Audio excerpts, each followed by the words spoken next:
ഗാസയുടെ പ്രശ്നങ്ങൾക്ക് പതിറ്റാണ്ടുകളുടെ പാരമ്പര്യമുണ്ട്. എന്നും അവിടെ സമാധാനമുണ്ടായിട്ടില്ല. ഈ ചരിത്രങ്ങളൊക്കെ പരിശോധിച്ച് നോക്കിയാൽ നമുക്ക് മനസ്സിലാവും. മധ്യധര സമുദ്രത്തിൻ തീരത്ത് ചെറുതായൊരു ഭൂമിഭാഗം, അതിൻ്റെ പേരാണ് ഗാസ. ഒരിക്കൽ സമൃദ്ധിയുടെയും സംസ്കാരത്തിൻ്റെയും നാടായിരുന്നു ഇത്. ഇന്ന് ലോകം അതിനെ യുദ്ധഭൂമി എന്ന് വിളിക്കുന്നു. ഗാസ ലോകത്തിലെ ഏറ്റവും പഴയ നഗരങ്ങളിലൊന്ന്. അസീരിയൻ, പേർഷ്യൻ, ഗ്രീക്ക്, റോമൻ സാമ്രാജ്യങ്ങൾ ഇതിനെ ഭരിച്ചു. സിൽക്ക് റോഡ് വഴിയിലൂടെ വ്യാപാരവും സംസ്കാരവും വളർന്നു. പക്ഷേ ഗാസ ഒരിക്കലും സ്വതന്ത്രമായിരുന്നില്ല. 16-ാം നൂറ്റാണ്ടിൽ ഓട്ടോമൻ സാമ്രാജ്യത്തിൻ്റെ കീഴിലായി. പിന്നീട് ഒന്നാം ലോക മഹായുദ്ധത്തിൽ ബ്രിട്ടീഷുകാർ പിടിച്ചു. അതായിരുന്നു പലസ്തീൻ പ്രശ്നത്തിൻ്റെ തുടക്കം. ഒരു അനന്തമായ സംഘർഷത്തിൻ്റെ തുടക്കപ്പടി.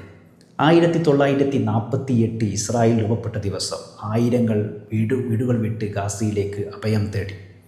1967 ദിവസത്തെ യുദ്ധം ഇസ്രായേലും ഗാസയും പാശ്ചാത്യനദിയും പിടിച്ചെടുത്തു.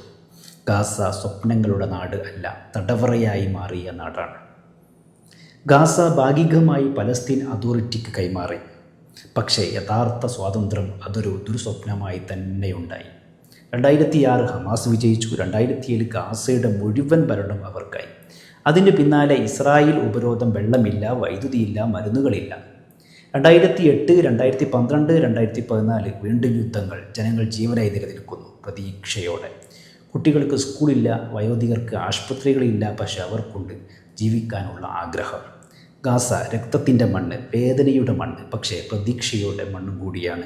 പിളർന്ന വീടുകളിൽ നിന്ന് കേൾക്കുന്ന ചിരികൾ, അവ മനുഷ്യൻ്റെ ശക്തിയുടെ തെളിവുകളാണ്. ഇന്നും അവർ പറയുന്നു, ഞങ്ങൾ ഇവിടെയുണ്ട്. ഇതാണ് ഗാസയുടെ കഥ. മനുഷ്യൻ്റെ ആത്മാവിനുള്ള ഒരു സ്മാരകം.